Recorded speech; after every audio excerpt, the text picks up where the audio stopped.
Une modeste cérémonie de réception a été organisée mercredi 4 août 2021 à Brazzaville, à l'Assemblée nationale, en l'honneur du ministre de la Coopération internationale et de la promotion du partenariat public-privé, Denis Christelle Sassou Nguesso, pour sa nomination au poste de ministre en mai dernier. Le ministre, qui est également député honoraire, a été vivement félicité par ses anciens collègues de l'Assemblée nationale, membres de la Commission Affaires étrangères, Coopération et Congolais de l'étranger pour ses nouvelles fonctions au sein de l'exécutif congolais. Répondant à ces félicitations et à cette réception symbolique à laquelle a participé le président de la dite commission, le ministre a indiqué aux députés qu'ils demeureront ensemble car le législatif et l'exécutif sont les maillons d'une même chaîne.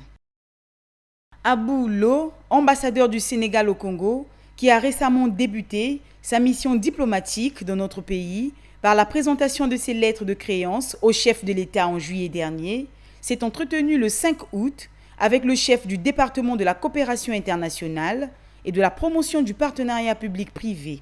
Des échanges axés sur la coopération entre les deux pays. Les deux personnalités ont également envisagé les issues de raffermissement des liens qu'entretiennent le Sénégal et le Congo depuis plus de 50 ans. Nous avons de belles perspectives de coopération dans divers domaines comme l'agriculture, la pêche, le tourisme, le secteur pétrolier. Donc, entre le Sénégal et le Congo, vraiment c'est une fraternité, ces deux pays que je pourrais dire jumeaux, parce que nous avons une histoire commune. Rappelons que la dernière session de la commission mixte Congo-Sénégal s'est tenue à Dakar en 2018 et la prochaine aura lieu en 2022 à Brazzaville. Arrivé en fin de mission en République du Congo, Raoul Mathéus Pola, ambassadeur de l'Union européenne, a fait ses adieux au ministre Denis Christelle Sassou Nguesso. À sa sortie d'audience, le diplomate européen a fait un plaidoyer pour le maintien et le renforcement de la coopération entre l'Union européenne et le Congo, notamment sur les sujets qui touchent à la préservation de l'environnement, une mission désormais vouée à son successeur. Durant son mandat de 3 ans au Congo, Raoul Mathéus Pola a contribué dans une démarche partenariale à la recherche des solutions aux défis auxquels est confronté notre pays en pilotant plusieurs projets lancés par l'Union européenne et le Congo. Les échanges du 9 août avec l'ambassadeur de la République démocratique du Congo, Christophe Muzungu, ont porté sur plusieurs dossiers touchant la coopération entre les deux Congos. L'homme d'État de la RDC, également doyen du corps diplomatique, accrédité au Congo, a déclaré en substance que depuis les indépendances, les deux pays frères ont signé plusieurs accords de coopération, tombés parfois en désuétude. Avec l'arrivée de l'actuel ministre, la revitalisation de ces accords s'avère nécessaire. Le projet de construction du pont-route rail entre Brazzaville et Kinshasa, dont la concrétisation sera au centre des débats lors de la prochaine commission mixte, a aussi retenu l'attention des deux personnalités. Le projet de l'oléoduc Pointe-Noire-Maluku-Ouesso tient à cœur les parties russes et congolaises. C'est dans cette lancée que se sont inscrits les entretiens du ministre avec le président de l'entreprise russe ZNGS Prométhée, chargé de la mise en œuvre de ce vaste projet qui à terme permettra au pays d'acheminer ses produits pétroliers jusqu'à Ouesso dans la Sangha via Oyo. Georgi Tchepik, l'ambassadeur de Russie au Congo, a indiqué que des dispositions ont été prises pour que ce projet démarre au plus vite, conformément à la volonté du chef de l'État qui attache du prix à sa concrétisation.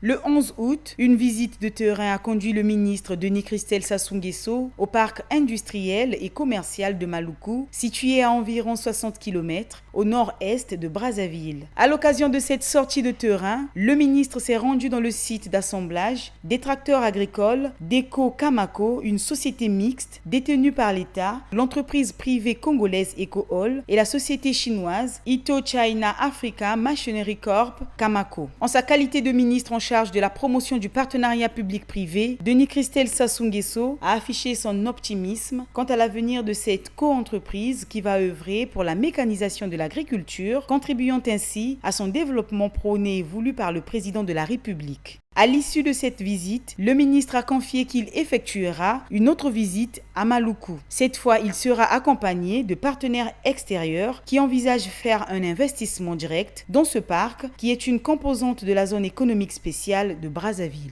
La promotion du partenariat public-privé et la diversification de l'économie de notre pays doivent permettre à des acteurs congolais, en premier lieu, de pouvoir participer à cet effort-là. L'État est en train de mettre tout en œuvre pour chercher des partenaires.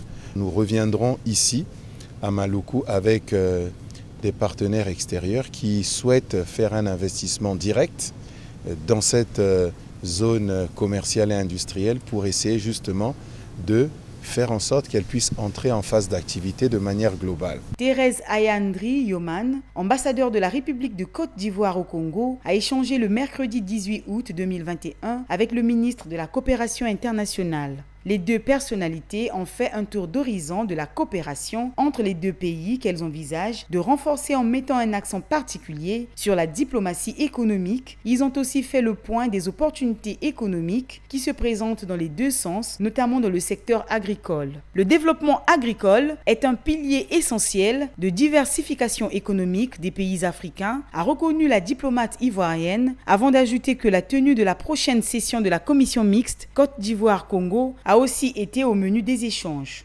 Le ministre de la Coopération internationale et de la promotion du partenariat public-privé a effectué une visite de travail à Paris, la capitale française, courant août 2021 pour participer à la conférence internationale initiée par le mouvement des entrepreneurs de France, MEDEF. En marge de ces universités d'été, Denis Christelle Sassou Nguesso a déroulé un intense agenda de diplomatie économique marqué par plusieurs échanges avec les chefs d'entreprise françaises, européennes et d'autres partenaires économiques et financiers pour parfaire des accords dans divers domaines, ce dans le cadre de futurs investissements au Congo. Les échanges avec François Junier, président de la société Mobilis, ont été axés sur le projet de délimitation et de surveillance des eaux de la République du Congo. Créée il y a aujourd'hui 30 ans, la société française Mobilis a pour principale activité la signalisation maritime, la collecte des données océanographiques, la gestion de trafic maritime et de dispositifs d'amarrage. Depuis 2015,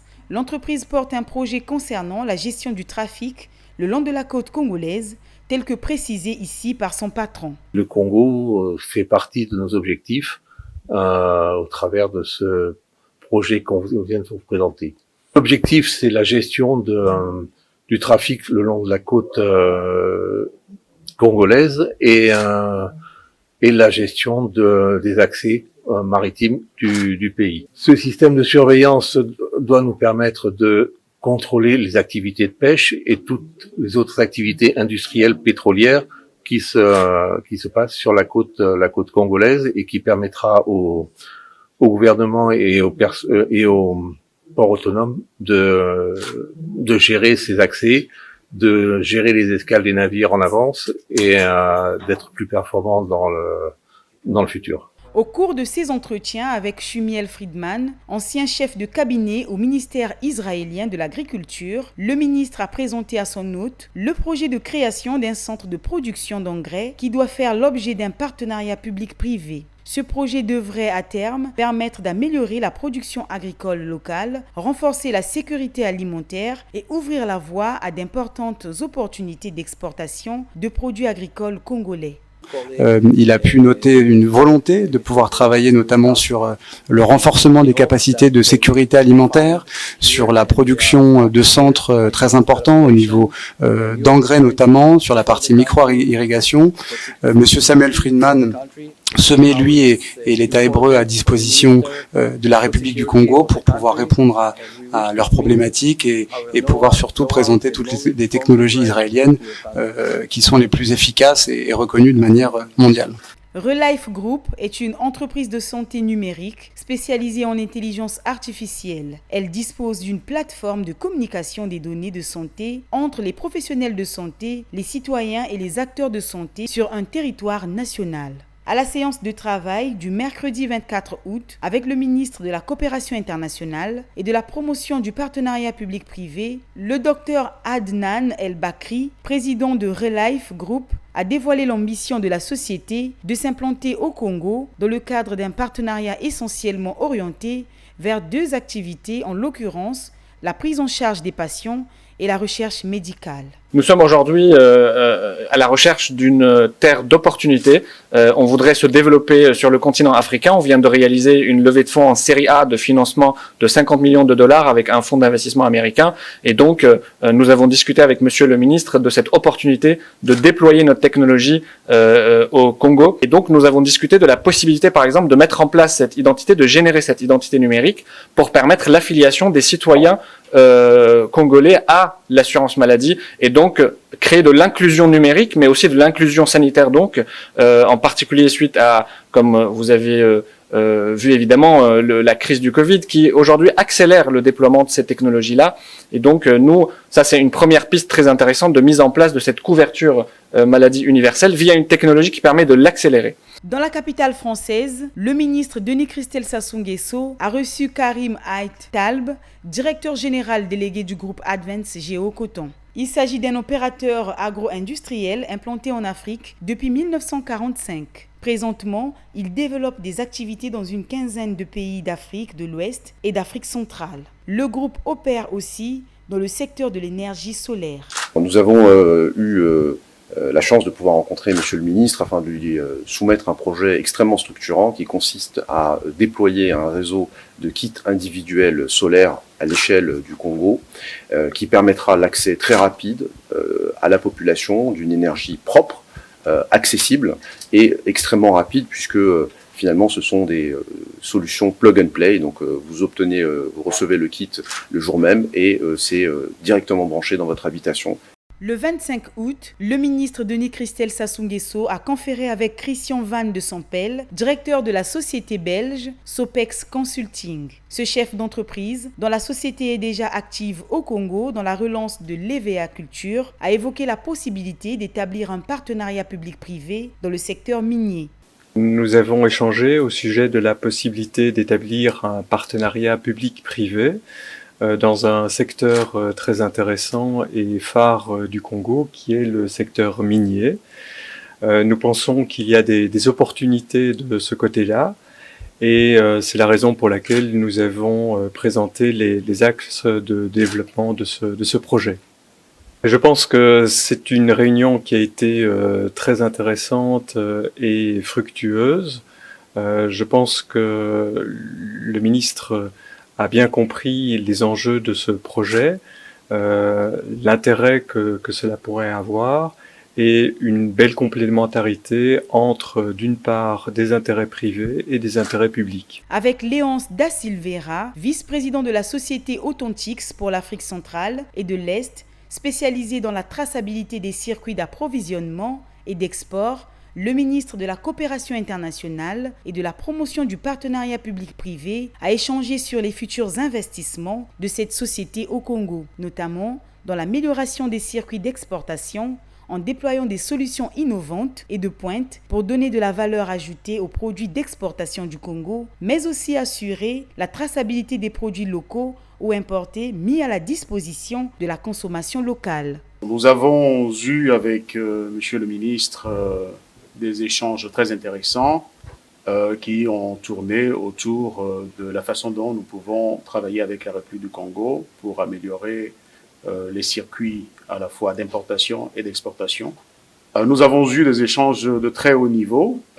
Il était tellement évident que chacune des parties au cours de cette réunion avait une vision très claire et ceci nous a permis de dégager des axes de collaboration que nous allons travailler à mettre en œuvre le plus rapidement possible dans l'intérêt des Congolais et du gouvernement du Congo. Une séance de travail entre le ministre Denis Christelle Sassou Nguesso et Hugues Latourette, directeur adjoint en charge des financements au sein de BPI France, a permis d'initier une réflexion sur les axes de coopération possibles entre cette banque et le Congo. Hugues Latourette a présenté au ministre la gamme d'outils que propose BPI France et plus spécifiquement ceux qui peuvent être mis à la disposition des entreprises françaises qui ont des ambitions internationales. Le but de cette démarche a été clairement d'identifier la manière dont cette banque pourrait soutenir les entreprises françaises qui visent le marché congolais. Un soutien qui devrait servir de levier pour inciter les investisseurs de ce pays à saisir les nombreuses opportunités qu'offre le Congo. Nous avons évoqué les axes de coopération possibles et le soutien, la manière de soutenir les entreprises françaises dans les marchés qu'elles pourraient obtenir au Congo-Brazzaville. Nous avons identifié une opportunité de marché sur laquelle un besoin de financement est clairement sollicité. Donc nous allons regarder dans quelle mesure nous pourrions accompagner cette entreprise sur le marché envisagé. La séance de travail du 30 août avec Olivier Marceran, administrateur de Sea Invest France, a permis au ministre et son interlocuteur d'échanger sur le développement du port fluvial de Brazzaville, notamment dans le volet de la logistique portuaire. Actif sur une vingtaine de ports à travers les continents, Sea Invest France est devenu l'un des plus grands opérateurs de terminaux au monde. Au fil des années, son savoir-faire s'est étendu dans le domaine de l'arrimage, du transport et d'autres activités liées au port. Sur le port de Brazzaville, nous avons convenu de nous échanger les éléments qui nous permettront de pouvoir travailler avant d'organiser une visite sur le port et dans votre beau pays que je serai content de connaître. Prélude à un partenariat public-privé portant sur la structuration, l'organisation et l'exploitation des réserves de métaux et minéraux industriels, un protocole d'entente a été établi entre la République du Congo et Sopex Consulting. La signature de cette convention par le ministre Denis Christel Sassou Nguesso et Christian Van de Sampel, directeur de Sopex Consulting, s'est faite au cours d'une cérémonie qui a eu lieu à Paris en France le 31 août 2021.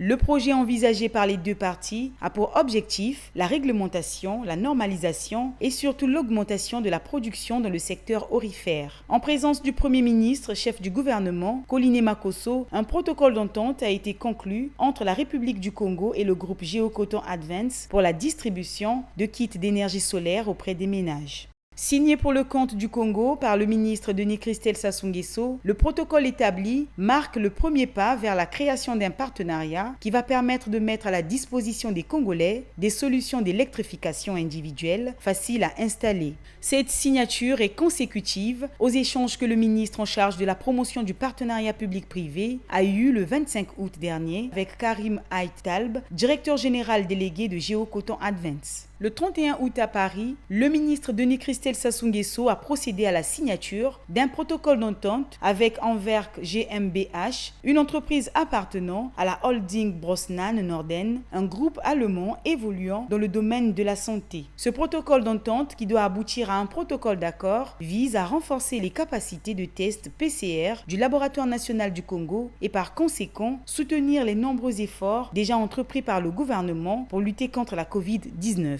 Anwerk s'engage à aider cette structure à augmenter sa capacité qui est actuellement de 2000 tests par jour afin d'atteindre les 8000 voire 13 000 tests journaliers pour la détection du SARS-CoV-2. La société Anwerk, qui a acquis une expertise dans le dépistage de la Covid, fait également partie du secteur de la fabrication de produits pharmaceutiques et de médicaments. Sur invitation du ministre Denis Christel Sassou Nguesso, l'administrateur de Sea Invest France, Olivier Marceran, a participé le 30 août à une séance de travail axée sur le développement du port autonome de Brazzaville.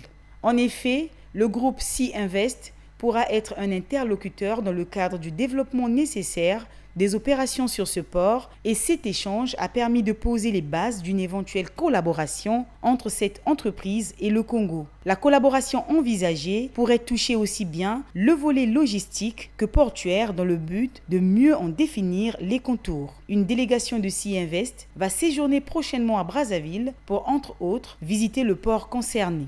Au regard de cette multitude de contacts avec les chefs d'entreprises françaises, européennes et d'autres partenaires économiques et financiers, échanges assortis de la signature de plusieurs accords de coopération, l'on peut affirmer que la moisson de la visite de travail du ministre de la Coopération internationale et de la promotion du partenariat public-privé en France a été très abondante et la diplomatie économique amorcée depuis lors augure des lendemains meilleurs.